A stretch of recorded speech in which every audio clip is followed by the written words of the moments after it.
মাত্র ২ বছর আগে ভালোবেসে সংসার শুরু করেছিলেন মুজাহিদ মিল্লাত ও নাফিসা তাবাসসুম আদিবা। স্বপ্ন ছিল, ঘর ছিল, ভবিষ্যতের কত পরিকল্পনা ছিল। সেই দাম্পত্য জীবনের রং তখনও ঠিকমতো গাঢ়ই হয়নি, অথচ হঠাৎ এক নির্মম দুর্ঘটনা সবকিছুকে ছিন্ন ভিন্ন করে দিল। মালয়েশিয়া ঘুরতে গিয়েছিলেন তারা, হয়তো ভাবছিলেন কিছু সুন্দর স্মৃতি নিয়ে ফিরবেন, কিন্তু কুয়ালালামপুর আন্তর্জাতিক বিমানবন্দরে পৌঁছানোর কয়েক মিনিটের মধ্যেই তাদের জীবনের গল্পটা পুরোপুরিভাবে বদলে গেল। ভোরের নীরবতায় এক মাতাল চালকের বেপরোয়া গাড়ির সঙ্গে ধাক্কা লেগে তাদের বহনকারী হেলিং গাড়িতে মুহূর্তেই সব শেষ হয়ে গেল। ২২ বছর বয়সী মুজাহিদ সেখানেই প্রাণ হারালেন। তার পাশে বসে থাকা স্ত্রী আদিবা, যার হাত ধরেই জীবনটা শুরু হয়েছিল, তিনি রয়ে গেলেন আহত, হাত পা ভাঙা নিয়ে হাসপাতালের বেডে।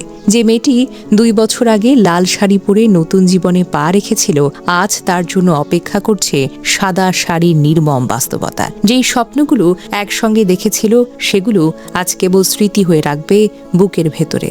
জানা যায়, বৃহস্পতিবার ভোরে কুয়ালালামপুর আন্তর্জাতিক বিমানবন্দরে পৌঁছানোর মাত্র কয়েক মিনিট পরই ঘটে গেল এই মর্মান্তিক দুর্ঘটনা। স্ত্রী নাফিসা তাবাসসুম আদিবাকে নিয়ে সপ্তাহখানেকের ছুটিতে এসেছিলেন ২২ বছরের বয়সী মুজাহিদ মিল্লাত। এটি ছিল তাদের দ্বিতীয়বার মালয়েশিয়া ভ্রমণ। পর্যটন বিষয়ক ভিডিও তৈরি করে সুন্দর স্মৃতি গড়ার স্বপ্ন নিয়ে এসেছিলেন তারা, কিন্তু নিষ্ঠুর ভাগ্যের পরিহাসে মাজো এক্সপ্রেসওয়ের ১.৯ কিলোমিটার এলাকায় বিপরীত লেনে উঠে আসা একটি ফোর্ড ফিয়েস্তা গাড়ি তাদের হেলিং গাড়িতে সজোরে ধাক্কা দেয়। ঘটনাস্থলেই মাথায় গুরুতরভাবে আঘাত পেয়ে প্রাণ হারান মুজাহিদ। তার স্ত্রী আদিবা গুরুতরভাবে আহত হন, তার পা ভেঙে গেছে।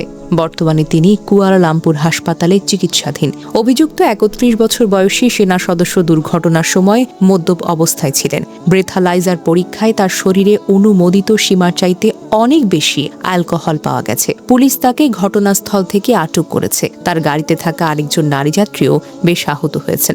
হেলিং গাড়ির চালক মাথায় আঘাত পেয়েছিলেন। হবিগঞ্জ জেলার বাসিন্দা ওই তরুণ দম্পতির কোনো সন্তান ছিল না। আদিবার চাচা মহিবুল হাসান জানান, তারা শুধু বেড়াতে এসেছিল, খুব খুশি ছিল।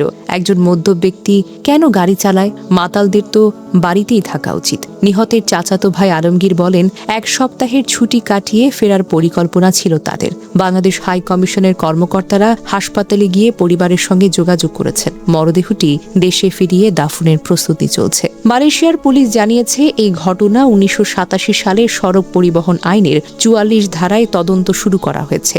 মদ্যপ অবস্থায় গাড়ি চালিয়ে মৃত্যু ঘটলে সর্বোচ্চ ১৫ বছরের কারাদণ্ড, ১ লাখ রিঙ্গিত জরিমানার বিধান রয়েছে। আহা জীবন! মাত্র ২ বছরের দাম্পত্য জীবন, স্বপ্ন, আনন্দ, ভ্রমণ সবকিছুই তো শুরু হওয়ার আগেই শেষ। আদিবাকে এখন সাদা শাড়ি পরতে হয়, জানেন? যে শাড়ি হয়তো কখনো পরার পরিকল্পনাও সে করেনি। একজন মদ্যপের বেপরোয়া সিদ্ধান্তে দুটো তরুণ প্রাণের স্বপ্ন চিরতরে এভাবে মুছে গেল। এমন দুর্ঘটনা যেন আর কখনো না ঘটে। মদ্যপ অবস্থায় গাড়ি চালানোর মতো অপরাধ যেন কঠোরভাবে দমন করা হয়। এটাই তো এখন সবার দাবি।